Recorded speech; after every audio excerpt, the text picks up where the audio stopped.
34 বছরের বাম শাসনের ক্ষমতা এখন তলানিতে। বৃদ্ধতন্ত্র দলকে করেছে অনেকটাই কোণঠাসা। তৃণমূল কংগ্রেস বারবার বলে আসছে শূন্যের দল সিপিএম দলকে এই পরিস্থিতি থেকে ফিরে আসতে পারবে। এসবের খোলামেলা উত্তর দিলেন ডিওয়াইএফআই এর রাজ্য সভাপতি ধ্রুবজ্যোতি সাহা। আমার পুরুলিয়ার বিশেষ রিপোর্ট। দেখুন, বামপন্থীরা যখন বিধানসভায়, পঞ্চায়েতে, পৌরসভায় শূন্য থাকে, প্রথম আক্রমণ আসে মেহনতি খেটে খাওয়া মানুষের উপর। আজকে শূন্য বলেই আজকে নিত্য প্রয়োজনীয় জিনিসপত্রের দাম আকাশ ছোঁয়া। আজকে শূন্য ছিল বলেই বেকার ছেলেরা কাজ পাচ্ছে না। প্রতিদিন পুরুলিয়া জেলার পরিযায়ী শ্রমিকের সংখ্যা বৃদ্ধি পাচ্ছে, অনাহারে মানুষ মারা যাচ্ছে, এ ধরনের ঘটনাও ঘটছে। আর পশ্চিমবাংলায় বামপন্থীদের পক্ষে নতুন যৌবন আজকে রাস্তায় নেমেছে। তাই 7 জানুয়ারি গত বছর ব্রিগেডে, যৌবনের ডাকে জনগণের ব্রিগেডে লাখো লাখো মানুষ সেদিন পা মিলিয়েছিলেন। আজকেও তো আমরা ডিওয়াইএফআইয়ের উদ্যোগে এই আপনাদের বলরামপুরে এসেছিলাম, মিটিং হলো, আপনারা দেখতে পাচ্ছেন ক্যামেরায়। এই রাত্রিবেলাতেও কমরেডরা মিটিংয়ের জন্য প্রস্তুত আছে। লড়াইয়ের ময়দানে বামপন্থীরা আছে, মানুষ বামপন্থীদের পক্ষে ফিরছে। যেভাবে গণ আন্দোলন, আপনাদের একটা তকমা ছিল গণ আন্দোলনের রাজা হলো সিপিএম, সেই আন্দোলন কিন্তু আর সেভাবে দেখতে পাওয়া যায় না, যেটা অভিযোগ যে সিপিএম আর সেভাবে কোনো আন্দোলনের মুখ হয়েছে। আমি চ্যালেঞ্জ করে বলছি, এই আরজি করের ঘটনার পর পশ্চিমবাংলার ইতিহাসে টানা 37 দিন রাস্তায় বসে থেকে আন্দোলন একমাত্র বামপন্থীরা করেছে। 50 দিন এক টানা ইনসাফ যাত্রা। এই পুরুলিয়াতেও গত ডিসেম্বর মাসে ইনসাফ যাত্রা গিয়েছে। একমাত্র বামপন্থীরা 50 দিন টানা রাস্তায় হেঁটেছে। ওনাদের যাত্রার মতন লাখো লাখো পুলিশ ছিল না, সরকারি কর্মচারীও ছিল না, লক্ষ লক্ষ টাকার তাঁবু ছিল না। এর চাইতে আর গণ আন্দোলন কী হয়?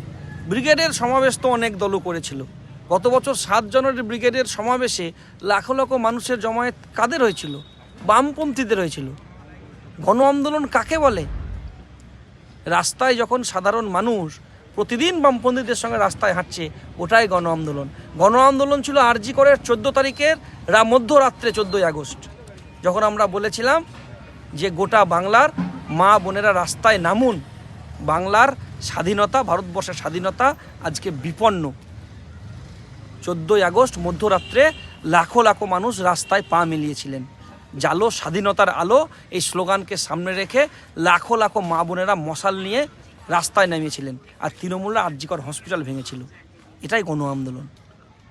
আপনারা তো মানে ধর্মনিরপেক্ষ দল বলা যায়, কিন্তু দেখা যাচ্ছে বাংলাদেশ ইস্যুতে সিপিএম পুরো চুপ কেন?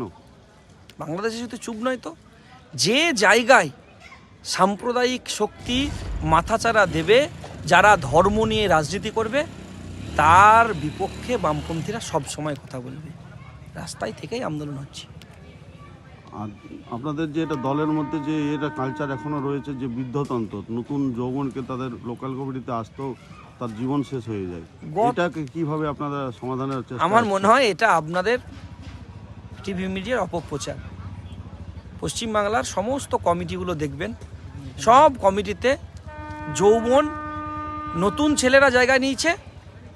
আমাদের পরামর্শদাতারাও আছেন, আমাদের অভিভাবকরাও আছেন, আর নতুন যৌবনরা এরিয়া কমিটির মধ্যে, জেলা কমিটির মধ্যে, এমনকি আমাদের পার্টি রাজ্য কমিটির মধ্যেও নতুন যৌবনরা কাজ করছে।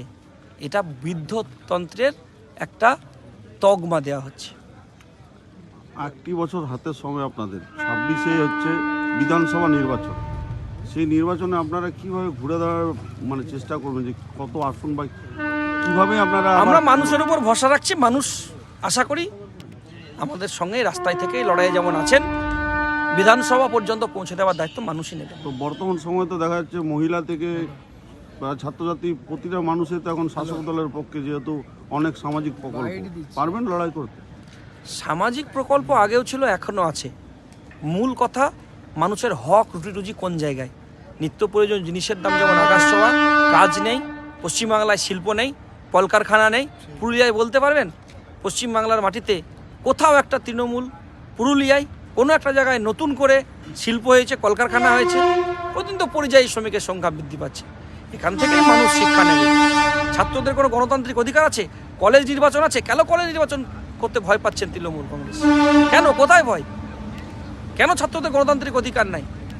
কেন তিলোত্তমারা খুন হচ্ছে, ধর্ষণ হচ্ছে, আমার মা বোনেরা খুন হচ্ছে, ধর্ষণ হচ্ছে, বিচার পাচ্ছে না?